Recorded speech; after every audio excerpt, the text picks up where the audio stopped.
Greetings, Generals, and welcome back to my Ultimate General Civil War CSA campaign, which is being fought on Major General Light difficulty using the JMP Rebalance mod version 1.29.1. The Battle of Cedar Mountain has been fought, and now it is time to raid the depot at Manassas. We'll take a look at the results from Cedar Mountain. I got the full wipe.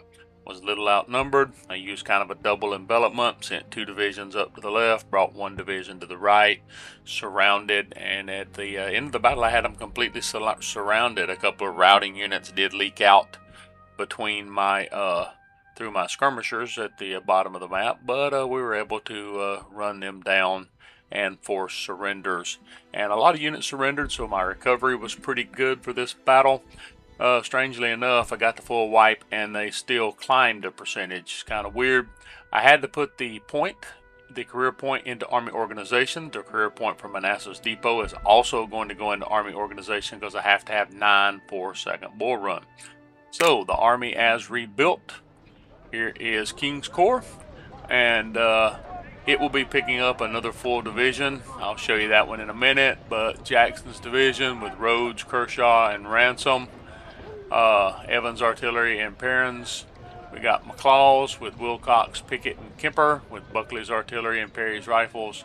Ewell with Hood's Rifles, being commanded by Pond because Ewell was wounded. I'm sorry, not Ewell. Hood was wounded at Cedar Mountain, so Colonel Pond, Adam Pond, is commanding that brigade temporarily. We got Hawkins and Preston, and this is Evander Preston. Archer's Artillery and Lomax's Rifles. And then AP Hill has my Cav Division, which is Vinton's Mounted Infantry, Pender's Mounted Infantry, both of those armed with Sharp's carbines. Reed's Mounted Infantry is carrying Cook and Brothers.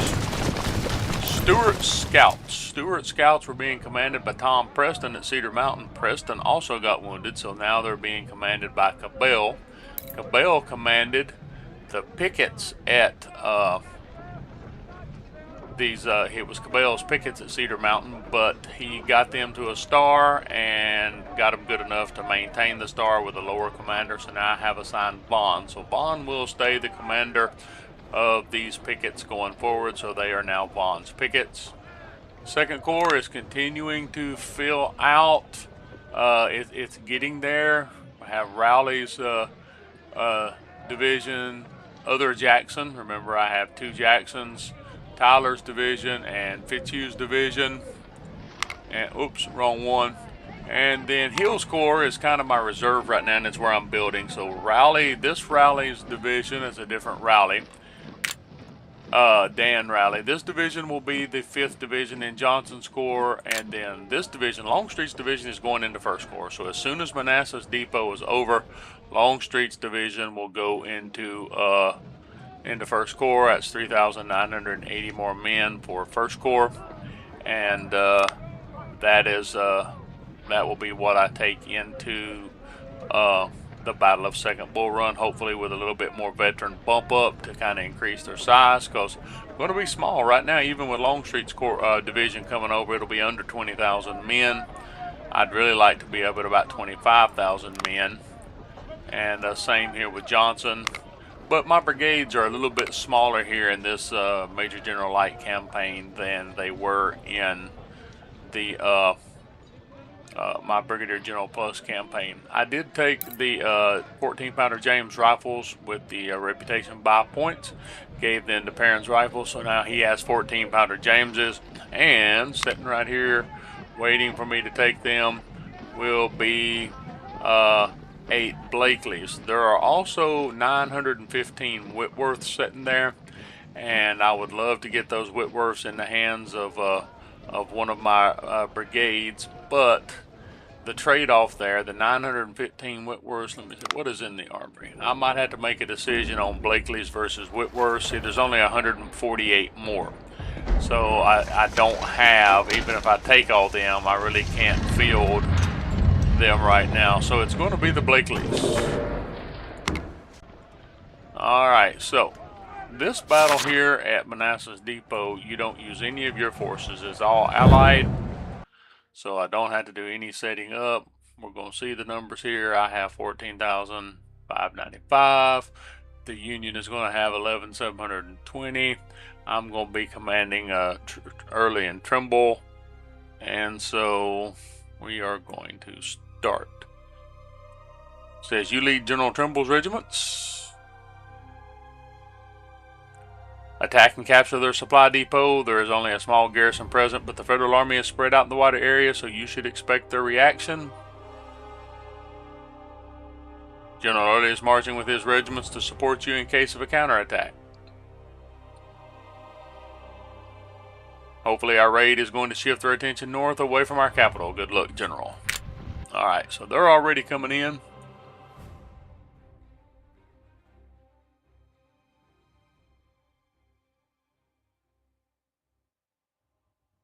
There is some Union Cav to the south, so I'm going to go ahead and relocate that direction.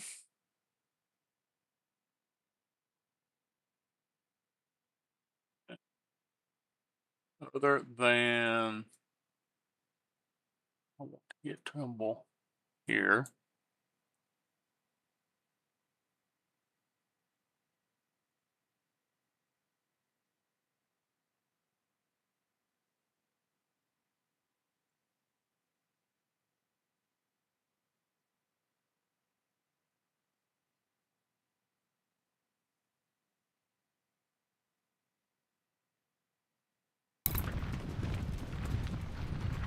And I'm pretty sure that Early is going to come in really fast here.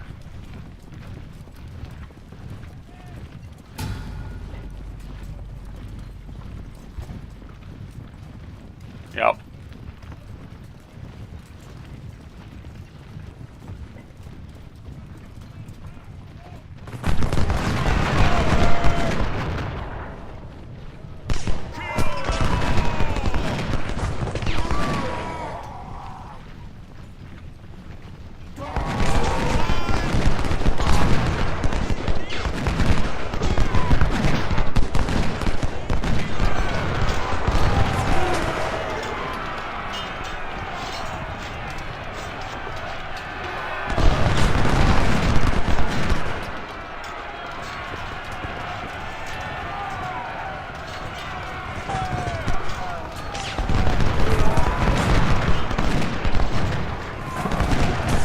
Oh, back up, Trimble.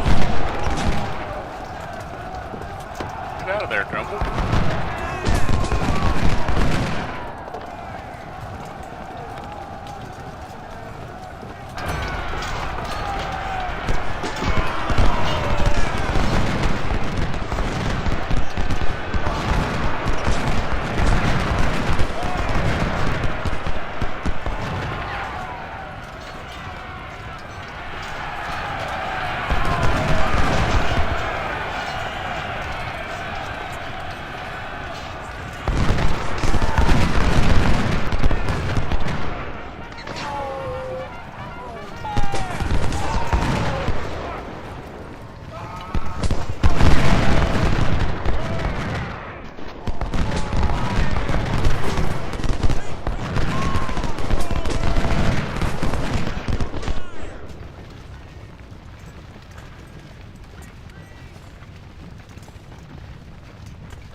Okay, so I'm using a little bit different strategy here in the past, and I just smoked that up.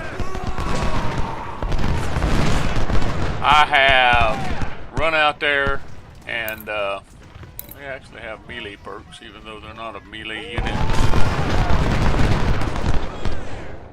And they have shooter perks. In the past, I've run up here and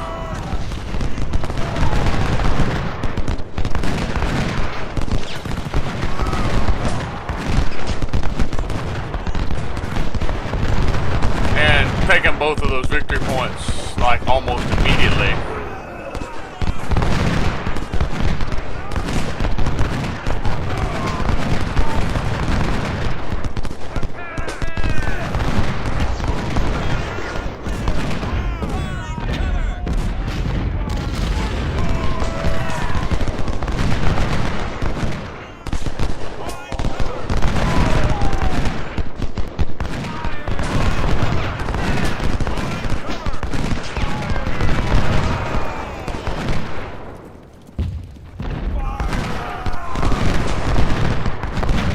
But I am going to kind of sit here and do a little shooting.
Charging! But they're going to have to charge out of the fort.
Getting shot at. Okay, and that's the end of Manassas Depot. Not too bad, only 1,398 casualties. Keeping your allied forces alive helps you on your recovery. Full wipe. None of my officers were in the battle, but it's okay. None of them got killed. What do we capture here? Oh, look at all the Lorenzes. That's over 4,000 Lorenzes. Those will come in very helpful. Some Napoleons, some ordnance rifles, some Sharps carbines, some pattern 1856 Enfields, and one 20-pounder Parrott rifle. Alright, so that's going to help get my force ready for second bull run. Let's go back to camp. And really, other than maybe some experience, there ain't a whole lot I'm going to get from the camp. Got to get that Army org point there at 9. And then, like I said, Longstreet's division comes to King's Corps. This new division is going to Johnson's Corps. Of course, I need to do a little rearranging here, because my Cav division, I always make my Cav division my 5th division. And I guess Longstreet can stay 4th division. That's fine. I was thinking about moving him up, but I got Jackson, McLaws, Ewell, and Longstreet. And I'm going to try to plus them up. Let me see what I have on veterans. Yeah, I have 1,200 veterans that I can add in there. That's going to get close to, get them close to 20,000. I doubt that I can add anybody, like even a veteran. Yep. Like Benton can only get 2. And then Stewart. Yep, can only get 1. So those guys pretty much are set where they're set. And so I will go through and get set for the Battle of, and let's see what the battle map says, second bull run. And they still grew. They grew. 1,700 fresh recruits. Okay. You know, I figured with the full wipe that they would actually shrink, but they didn't. They're at 8% over. Alright, thank you for watching. Tune in next time for the second Battle of Bull Run.